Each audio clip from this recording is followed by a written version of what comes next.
everybody, Elizabeth and Bethany here coming at you with our homemade holidays. Now, sometimes you might not have enough money to buy everyone presents, and sometimes it's actually really cool to get something that somebody made for you, because they can personalize it to like your favorite color or even your favorite cookie. It's true. Sometimes it's a really fun thing to get something really personalized. It also means that this person put a lot of effort into it. They didn't just stop by a store, pick something up after 5 minutes. They spent time and effort on you. And that means a lot of times a lot more than just getting some cool fancy gadget. But, it's really not that hard to make something for somebody. I mean, it can be as simple as taking an old sock and some rice and making a really cool snowman. I mean, this is adorable, right? Yeah, I mean, how could you turn that down? That's great for your holiday collection. Another thing that's actually pretty easy is, like you said, making a mix. So, like, this is a cookie mixture. Someone went and they measured everything out for me ahead of time, and they even put a little bit of Christmassy colored M&Ms at the top. And all I have to do is follow the directions they included and add an egg and some water, and I have instant cookies, which is hard to turn down, but it also looks really cool and festive.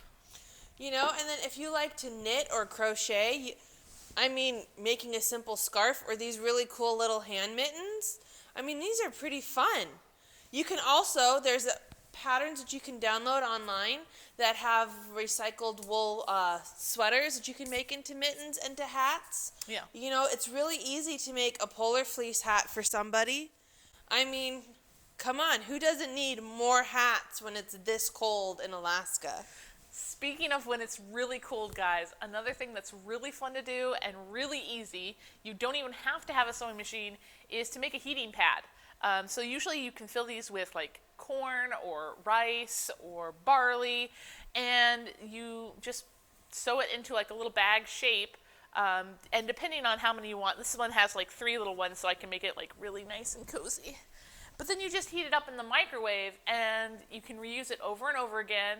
On these cold days, you just need a little bit more heat. You can put this in the microwave, heat it up. People are really going to remember how much you care about them when they're heating this up and they get to be warm again.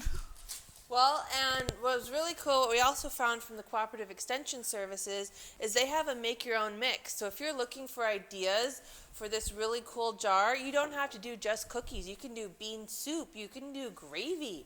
You can make everybody their own ranch dip. If you have like a favorite ranch dip or something that you make homemade by yourself, go ahead and stick it in a jar. It makes a great Christmas gift.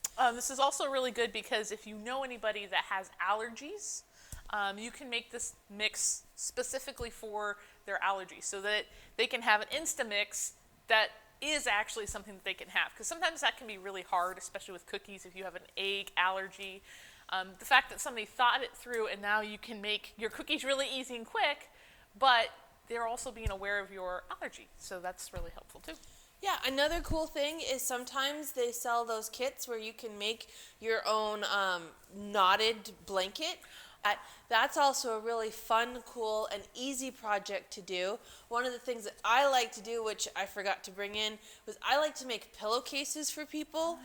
They're a nice, quick afternoon project, a couple seams, a couple cutting, and, if somebody has a pillowcase that you thought of them, and you only have to match 3 colors of fabric, I'm just going to say that for me, that's really nice. Yeah, definitely. So just keep in mind, guys, it's not going to be super hard. A lot of these are really quick crafts or crafts that you can do while you're doing something else. Like those blankets, you can watch a movie or catch up on your latest show while you're tying the blanket. So you don't actually have to miss out. You don't have to make extra time for this. You can actually incorporate it into the time you're already spending. Now, Bethany, I see you brought in a plant. Can you also give a plant as a Christmas gift? You can. So a lot of plants are really cool because they're so easy to propagate. So this is actually a Christmas cactus. The cool thing about Christmas cactuses is they root really easily, so you can actually break off a piece, put it in some kind of moist dirt, and it will make its own roots and start a new plant. So if you're more botanical in nature and you would like to do some plants, or you like plants a lot, you might actually be able to just give people plant starts. Not everybody is really great with plants. Sometimes people are hesitant to get plants. So maybe getting a plant started and ready and thriving that's a little easier to care for might be a really good holiday gift. So this is my little guy, and he's even got a bud because he's a little Christmas cactus. So he's getting ready to celebrate the holidays at the perfect time to give it out for the holidays. And then the other thing that you could do that's totally a wonderful homemade Christmas is you can come into the Kenai Community Library and check out a book, DVD, American Girl doll, Odd Tablet, anything that we have in our collection, and get entered to win one of our really cool holiday baskets. It's got a bunch of books in it. It looks like we've got a hat in this one and a jigsaw puzzle. So come on into the Kenai Community Library, check out something, put in your entry to get a bag. We'll do the drawing for that on December 20th. And we hope that you guys enjoy making maybe a more homemade holidays this year. Have a great one. Bye everyone.